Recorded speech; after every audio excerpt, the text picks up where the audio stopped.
Itu dia Cici yang akhirnya menjadi prayo ya untuk dipakai dengan Navi. Karena dengan diambilnya Cici, mereka bisa mainin Bugs Yakini yang tadi kita bahas. Ya.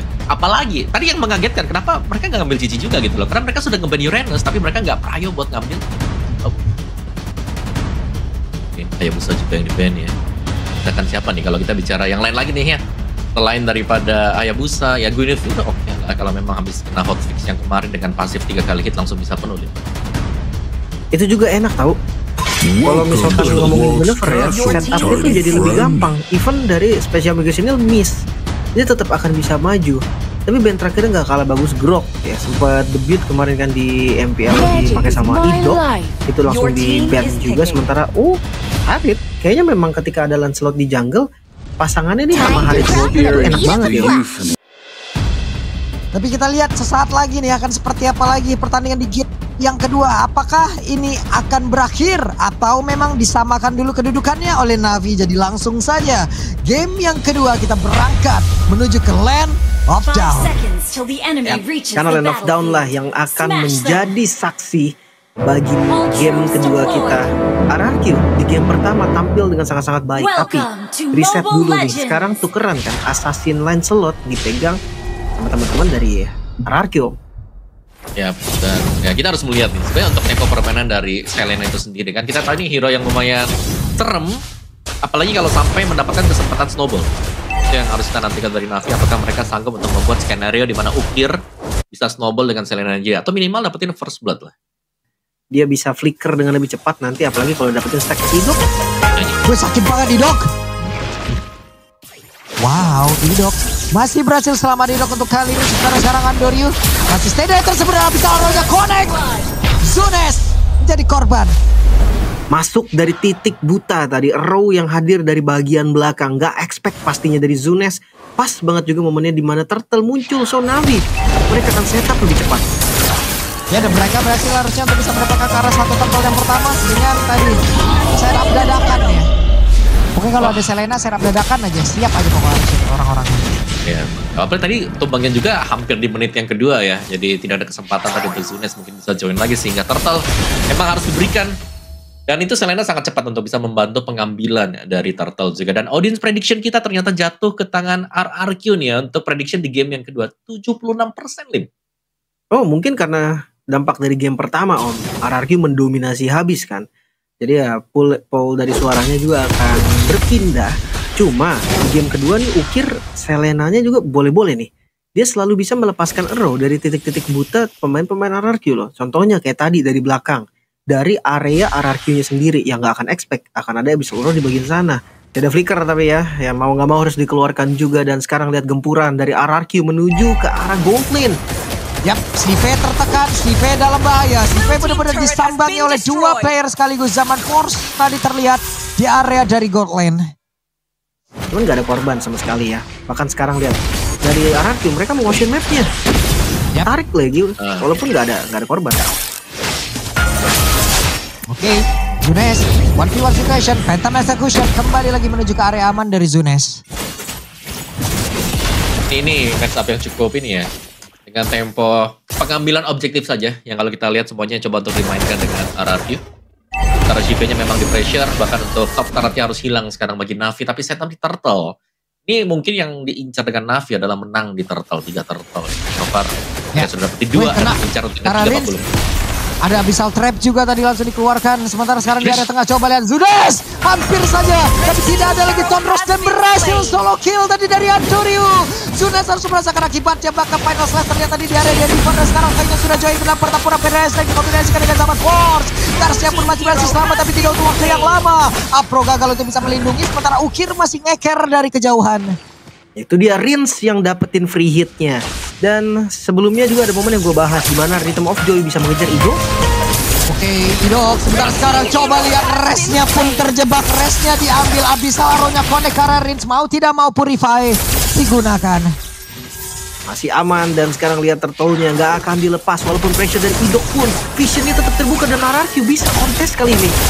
Yang sekarang pertempuran yang akan kembali terjadi. Afro-nya sempat untuk bisa mengeluarkan apa lalu Guardian. Connect tadi ke arah 2 player, tapi sekarang Afro-nya malah langsung menghilang. Turtle belum jadi milik siapapun. Zaman Force mungkin sesaat lagi akan selesai impact-nya. Dan totalnya berhasil diamankan oleh Junes. Rinsya berhasil untuk kabur. Andorium untuk bisa mengejar tadi ke arah dari Toy, di mana Toy-nya sekarang masih berjuang untuk bisa menyelamatkan dirinya satu terakhir, tapi Toy gagal untuk bisa kabur. Kejar Res mendadak hadir. Andorium down. Timing flicker yang begitu baik dari Res karena pertukarannya terhadap Andorium. Dan lihat pergerakan Junes cepet banget, dia langsung clear, ambil orange buff-nya. Bahkan bawahnya pun dikontrol. Walaupun hati-hati, Kar sakit juga nih. What? Waduh, dan connect pula Junes. Spear of Destruction di game yang pertama dibalaskan dengan Abyssal Arrow yang mengenai juga ke arah junglernya. Jauh loh itu tadi. Tapi ini lumayan sakit juga ya, ternyata untuk Karcha sendiri yang sanggup untuk head to head berhadapan dengan Assassin, berhadapan dengan Lancelot yang sudah ada di level 10 juga. 3 kali tumbang untuk Junes. Dari gold gapnya sudah mulai bisa dikejar juga tadi ya. Mungkin agak sedikit timpang, tapi akhirnya sudah mulai bisa dikejar berkat pastinya Selena ini. Dari Abyssal Arrow yang bisa connect secara terus-menerus juga. Dan bahkan mereka punya badan yang rela untuk tumbang Afro juga. Jadi lama pastinya progres untuk menumbangkan Afro. Dan Karsnya sudah mulai bisa menggangin hero-hero. Terlepas daripada itu tank, bahkan untuk Assassin sendiri pun itu damage-nya dia sangat berasa sekali. Ya untuk Farlane-nya pun masih belum ada adegan manjagin lane ya dari keduanya. Araki masih biarin Haritnya farming, dari Zunesnya juga belum kontrol dari landing jauh. Dan gue rasa memang akan ada tim fight di arah mid. Siapapun yang ngebongkar midnya duluan, mereka akan lebih untung. Yap. Apalagi dengan menggunakan Selena kayak begini ya, ofensif bagus banget, tapi sekarang Idok kurang ke kiri sedikit tadi Idok ya. Kiri dikit kedorong tadi. Anginnya kena. Wush, sudah kena tadi nih. Anginnya udah berasa ya. Tapi itu dia.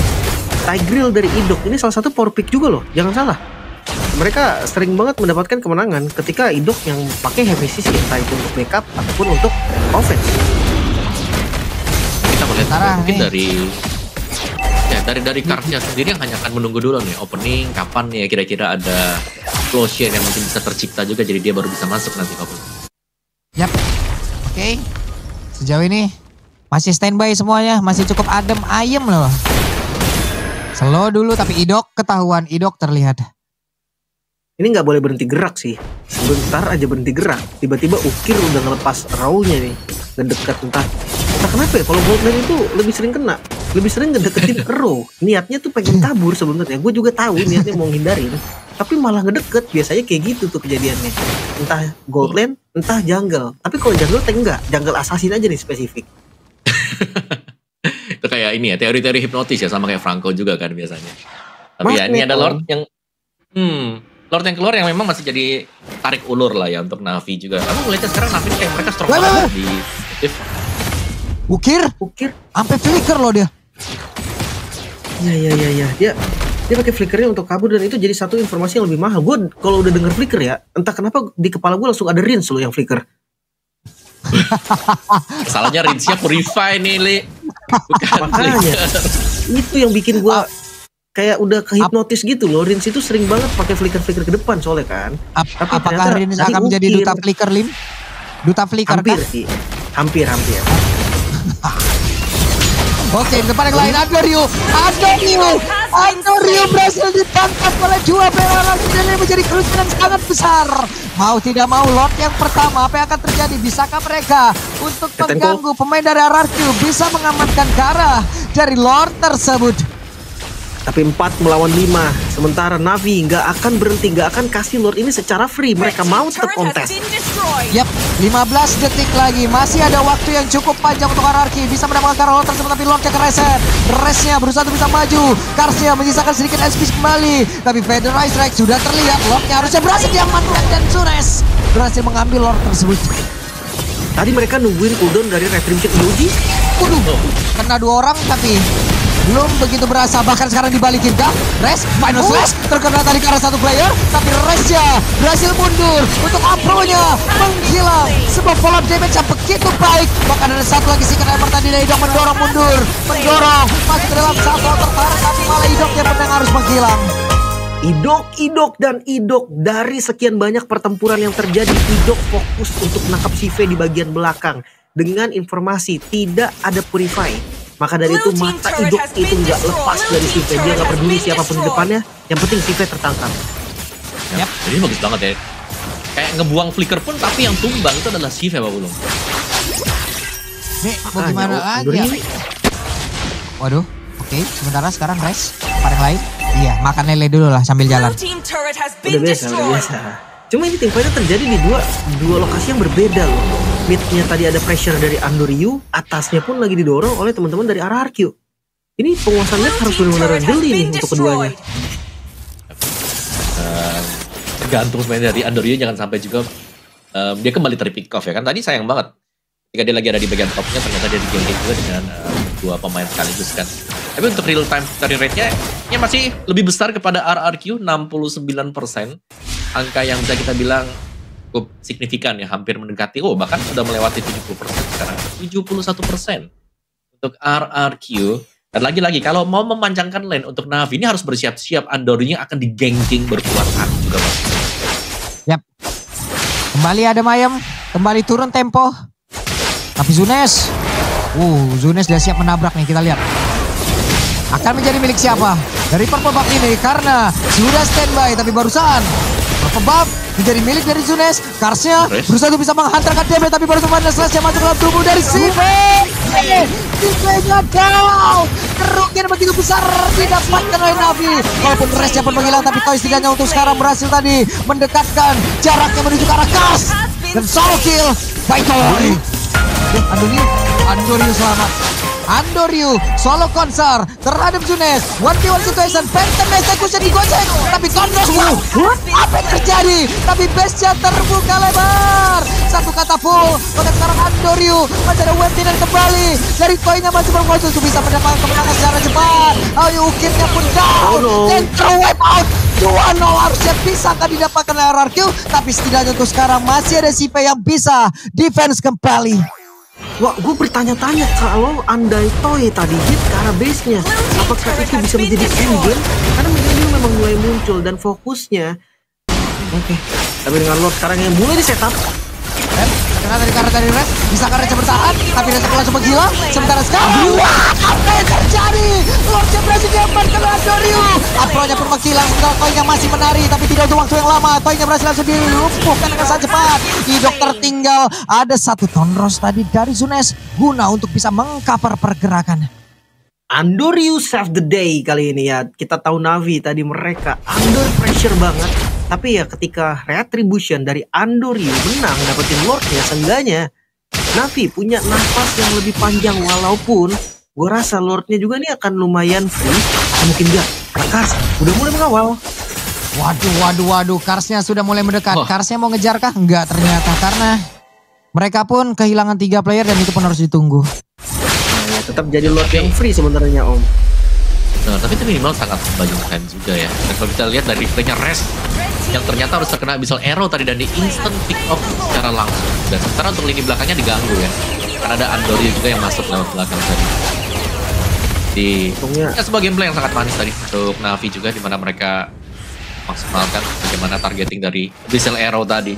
Dan baru dibilang, kita baru mention tadi, Res ini bagus banget buat targetnya ke belakang. Ternyata kalau memang dia bisa di hold di depan dan tidak sanggup untuk menuju ke belakang, hasilnya bisa berbeda. Ternyata Na'Vi masih ada chance untuk bisa menangin dari teamfight-nya nih. Makanya nih, pokoknya mata di Andoryu deh. Gue ngerasa Idok nih, kalau memang dia susah untuk masuk belakang ya, kenapa nggak coba untuk nge-backup aja Om? Dia bisa untuk nempel ke arah Zunes loh, nunggu Andoryu masuk dan Andoryu. Licin. Selamat loh. Dia Andoryu ya. Licin banget nih. Kayak mau ditangkap pun lumayan sulit. Masih ada open vision dari trap demi trap. Akan dari Ukir juga. Jadi lumayan masih terbuka lah. Dan map dari Na'Vi sendiri masih cukup terang untuk bisa langsung ditabrak dari RRQ. RRQ bahkan yang harus lumayan sangat berhati-hati nih. Karena sampai sekarang sekali saja mereka misstep, ini mereka akan kepanis dan itu pun pasti sangat besar ya. Karena untuk game time-nya pun ini sudah hampir di menit yang ke-18 nih. Iya. Respawn time-nya bakal lama banget ini. Dan gue, row-nya connect lagi. Yap. Res masih berhasil pergi. Res sebentar. Wow, Zunes. Flicker tadi terlihat Phantom Execution. Masih ada Tondros. Namun sekarang waktunya untuk Toika bergiliran ke mereka. Tapi Idok masuk flicker itu begitu baik. Dan ini yang kombinasi langsung diluncurkan langsung saja. Mereka mendapatkan 3 player dari Na'Vi. Sebuah hal yang begitu luar biasa dari Idok.